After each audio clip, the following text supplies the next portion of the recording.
Hello साथियों, कैसे हैं आप सभी। एक बार फिर आपका RWS गुरु यूट्यूब चैनल में स्वागत है। गाइस, यदि उत्तर प्रदेश पुलिस कांस्टेबल की आप अपनी तैयारी कर रहे हैं और आपको एक सिलेक्शन चाहिए, अब की बार एक रोजगार चाहिए, तो ये वीडियो आपके लिए बहुत इन्फॉर्मेटिव होने वाला है। तो जीएस जीके की बात करते हैं इस वीडियो में। पिछले पेपर में जो क्वेश्चन पूछे गए हैं वही मैं लेकर आया हूँ। टॉप 10 क्वेश्चन लेकर आया हूँ बच्चों, और इस तरीके से आपको पढ़ाऊंगा कि एक ही 10 क्वेश्चन में आपके लगभग 100 से भी ज़्यादा क्वेश्चन मैं आपको वहाँ पे कराने वाला हूँ, जो कि आपके लिए बहुत ही हेल्पफुल रहने वाली वीडियो। तो चलिए ज़्यादा समय ना लेते हुए शुरू करते हैं गाइज। देखिए, पहला क्वेश्चन है बच्चों, यहाँ पे पहला क्वेश्चन है हमारा, निम्न में से कौन सी विटामिन पानी में घुलनशील है। बेटा, ये क्वेश्चन कई तरीके से पूछा जा सकता है। आपको बताऊँ, ये जो है पानी में घुलनशील है, इसे जल में घुलनशील भी बोला जा सकता है। तो पानी में घुलनशील आपको पता होगा कौन कौन से विटामिन होते हैं। तो विटामिन सी और बी दोनों ही पानी में घुलनशील होता है। बी भी आपको याद रख लेना है, ऑप्शन नंबर सी आपका यहाँ पे करेक्ट हो जाएगा। क्योंकि पानी में या जल में घुलनशील अगर विटामिन आपसे पूछा जाए तो सी और बी दोनों ही पानी में या आपका जल में घुलनशील हैं। अगर आपसे एक सवाल और पूछा जाता है, अगर आपसे पूछा जाए वसा में घुलनशील विटामिन कौन सा है, तो विटामिन ए भी वसा में घुलनशील है। वसा में अगर पूछा जाए आपसे कौन सा, तो आपका डी भी वसा में घुलनशील है।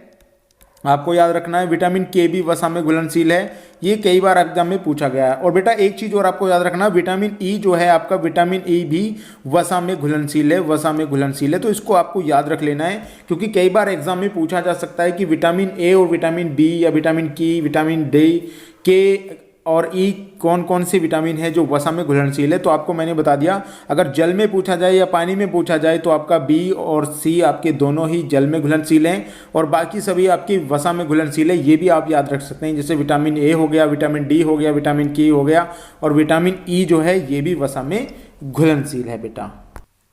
चलिए बच्चों, नेक्स्ट क्वेश्चन देख लेते हैं।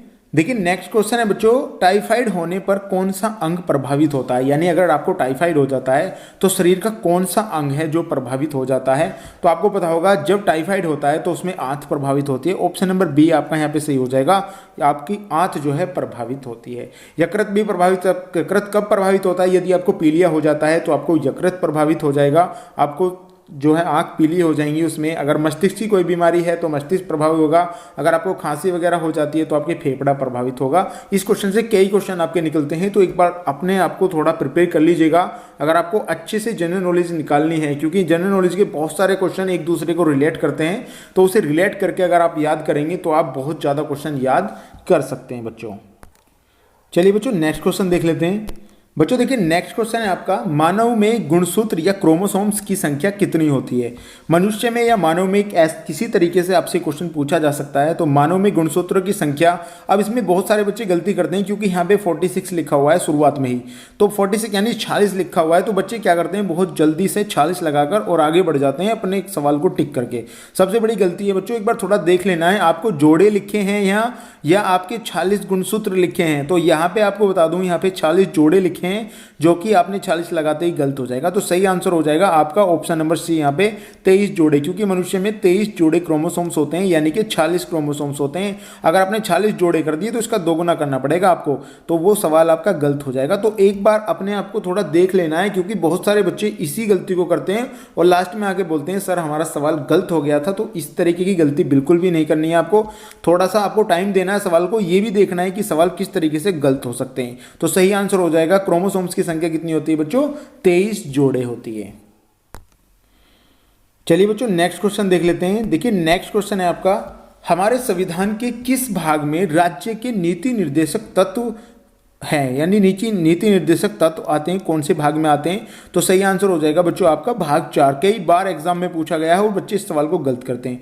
तो भाग 4 में नीति निर्देशक तत्व हैं बच्चों। अब बात करते हैं भाग 3 में। भाग 3 में आपका मूल अधिकार है, मूल अधिकार। तो यहाँ पे मूल अधिकार हो गई। भाग 2 में अगर मैं भाग 2 की बात करता हूँ तो इसमें आपका नागरिकता है, नागरिकता। भाग 1 में बात करता हूं तो इसमें आपके संघ और राज्य क्षेत्र है, संघ और राज्य क्षेत्र भाग 1 में है। तो यहाँ पे सारी चीज़ें आपको क्लियर होनी चाहिए। भाग 4 में अगर मैं बात करता हूं तो नीति निर्देशक तत्व हैं बच्चों। भाग 3 की बात करता हूँ तो मूल अधिकार हो गई इसमें, भाग 2 की बात करता हूँ तो यहाँ पे नागरिकता हो गई, और भाग 1 की बात करता हूँ तो इसमें संघ और राज्य क्षेत्र आते हैं भाग 1 में। कई बार एग्जामर इन्हें सवालों को घुमा के पूछ लेता है, तो आपको सारी चीज़ें याद रखनी है। मैं एक एक विस्तार से चीज़ को आपको समझा के जा रहा हूँ जिससे कि आपको सारी चीज़ें समझ में आ जाए। बच्चों अगर आपको मैथमेटिक्स और रीजनिंग की वीडियो चाहिए तो आपको डिस्क्रिप्शन में लिंक मिल जाएगा, आप वहाँ से जाकर भी चेक कर सकते हैं। 10 क्वेश्चन मैंने पूछे हैं, 10 क्वेश्चन आपके मैथ के हैं, 10 क्वेश्चन आपके रीजनिंग के हैं, बहुत ही अच्छे से समझाया है। जाकर एक बार जरूर देखिएगा उसको, ताकि आपको सारी चीज़ें समझ में आ सकें। चलिए बच्चों नेक्स्ट क्वेश्चन देख लेते हैं। बच्चों देखिए नेक्स्ट क्वेश्चन है, गौतम बुद्ध ने अपना उपदेश जो धर्म चक्र परिवर्तन के रूप में जाना जाता है वो कहाँ दिया था? मोस्ट इंपोर्टेंट क्वेश्चन है, एग्जाम में कई बार पूछा गया है, तो आपको ये याद कर लेना है। तो सही आंसर हो जाएगा आपका ऑप्शन नंबर बी, यानी सारनाथ में दिया गया था। यानी पहला जो धर्म चक्र परिवर्तन का उपदेश था वो सारनाथ में दिया गया था। बहुत ही इंपॉर्टेंट क्वेश्चन है आपके एग्जाम के पॉइंट ऑफ व्यू से। चलिए बच्चों नेक्स्ट क्वेश्चन देखते हैं। देखिए नेक्स्ट क्वेश्चन है बच्चों हमारा, सिंधु घाटी सभ्यता की खोज किसने की थी? मोस्ट इंपोर्टेंट क्वेश्चन है। तो सिंधु घाटी सभ्यता की खोज दयाराम साहनी ने की थी, ये पूछा जाता है एग्जाम में। तो दयाराम साहनी ने, हो सकता है आपसे डेट पूछा जाए, तो 1921 में जो है दयाराम साहनी ने सिंधु घाटी सभ्यता की खोज की थी। आप नोट डाउन करके लिख सकते हैं, क्योंकि कई बार एग्जाम में ये क्वेश्चन बना है, और जो पिछले एग्जाम गए उनसे ही मैंने आपको ये क्वेश्चन उठा के लाया हूं, जिससे कि आपको आने वाले पेपर का पता चल सके कि किस तरीके के क्वेश्चन आपके एग्जाम में पूछे जाने वाले हैं। चलिए बच्चों नेक्स्ट क्वेश्चन देख लेते हैं। देखिए नेक्स्ट क्वेश्चन है बच्चों, खजुराहो के मंदिर का निर्माण किसने करवाया था? जो खजुराहो के मंदिर बने थे उनका निर्माण किसने करवाया था? यानी आपके चंदेल शासकों ने करवाया था। ऑप्शन नंबर डी आपका यहाँ पे सही हो जाएगा। कई बार एग्जाम में ये क्वेश्चन पूछे गए हैं बच्चों, खजुराहो के मंदिर का जो है निर्माण है वो कौन से जो है शासकों ने करवाया था? चंदेल के ने करवाया था, ऐसा क्वेश्चन बन जाता है, या बुंदेला ने कराया था, हलिक्करों ने कराया था। तो सही आंसर आपका चंदेल हो जाएगा। ऑप्शन नंबर सी आपका यहाँ पे करेक्ट हो जाता है। चलिए बच्चों नेक्स्ट क्वेश्चन देख लेते हैं। देखिए नेक्स्ट क्वेश्चन है बच्चों, भारत और पाकिस्तान दो स्वतंत्र देश जो है या राज्य बनाए गए थे, तो सही आंसर हो जाएगा। यानी ऐसी कौन सी? आपका शिमला सम्मेलन के द्वारा बनाया गया था, क्रिप्स मिशन जो प्रस्ताव था उसके द्वारा बनाया गया था, या कैबिनेट मिशन प्लान द्वारा बनाया गया था, या भारतीय स्वतंत्रता अधिनियम द्वारा बनाया गया था? तो सही आंसर हो जाएगा आपका भारत और पाकिस्तान दो स्वतंत्र राज्य जो भारतीय स्वतंत्रता अधिनियम द्वारा बनाया गया था। तो मोस्ट इंपोर्टेंट क्वेश्चन है एग्जाम के पॉइंट ऑफ व्यू से। अब बच्चों इसमें पूछा जा सकता है भारतीय जो स्वतंत्रता अधिनियम है वो कब आया था? तो सही आंसर हो जाएगा आपका 1947। ये जो है 1947 में आया था। बात करते हैं शिमला सम्मेलन, भी आपसे पूछा जा सकता है। तो शिमला सम्मेलन आपका 1945 में हुआ था। कई बार एग्जाम में ये पूछा गया है डेट। अब क्रिप्स प्रस्ताव की बात करते हैं, तो क्रिप्स प्रस्ताव आपका 1942 में आया था। ये डेट भी आपको बच्चों याद रख लेनी है। और कैबिनेट मिशन की बात करते हैं, तो कैबिनेट मिशन जो आपका प्लान था वो 1946 में आया था। बच्चों ये सारी डेट आपको याद रख लेनी है, क्योंकि एग्जाम के लिए बहुत ही मोस्ट इंपॉर्टेंट है। हो सकता है डायरेक्टली आपसे ये चीज़ पूछी जाए, क्योंकि कई बार एग्जाम में ये सवाल देखने को मिले हैं बच्चों। चलिए बच्चों नेक्स्ट क्वेश्चन देख लेते हैं। देखिए नेक्स्ट क्वेश्चन है बच्चों, भारतीय रेल राष्ट्रीय अकेडमी, जिसे national academy of Indian railway भी कहा जाता है, वो कहाँ पर स्थित है? तो सही आंसर हो जाएगा आपका ऑप्शन नंबर डी, बड़ोदरा। कई बार एग्जाम में ये क्वेश्चन पूछा गया है बच्चों, तो ऐसे क्वेश्चन आपके एग्जाम में बन सकते हैं। तो एक बार थोड़ा देख लेना उन सवालों को, और इनसे रिलेटेड सवाल भी आपको लेने हैं ताकि आप अच्छे से इनको कर पाएँ। चलिए बच्चों नेक्स्ट क्वेश्चन चलते हैं। बच्चों देखिए नेक्स्ट क्वेश्चन है, निम्न चार वेदों में से किस में बुराइयों व बीमारियों के निवारण हेतु जादू टोटना एवं मंत्र का उल्लेख मिलता है? ये क्वेश्चन बहुत ही मोस्ट इंपोर्टेंट है और एक्सीलेंट है अपने आप में, क्योंकि कई बार एग्जाम में पूछा गया है। तो सही आंसर हो जाएगा बच्चों अर्थवेद में। अर्थवेद में जो है जादू टोटना का जो है उल्लेख मिलता है।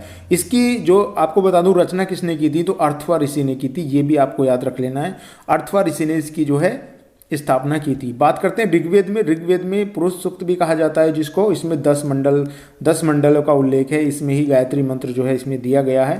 सामवेद आपको संगीत का वेद माना जाता है, और यजुर्वेद भी आपका इसी से। 4 वेद हैं। चारों वेद आपको बता रहा हूँ मैं, क्योंकि चारों वेदों से कम सवाल आपको देखने को मिल ही जाएगा। ऋग्वेद से ज़्यादातर आपको क्वेश्चन मिलते हैं जिसे पुरुष सूक्त कहा जाता है, जिसमें आपको 10 मंडल है। 10वें मंडल को ही पुरुष सूक्त कहा जाता है ऋग्वेद में। तो ऐसे क्वेश्चन आपको कर लेने हैं। तो गाइज ये थे आज के हमारे टॉप 10 बेस्ट क्वेश्चन जो आपके एग्जाम के लिए बहुत ही इंपॉर्टेंट हो सकते हैं। तो मिलते हैं नेक्स्ट वीडियो में। अगर वीडियो पसंद आई हो तो प्लीज़ वीडियो को लाइक कर देना। तब तक के लिए बाय।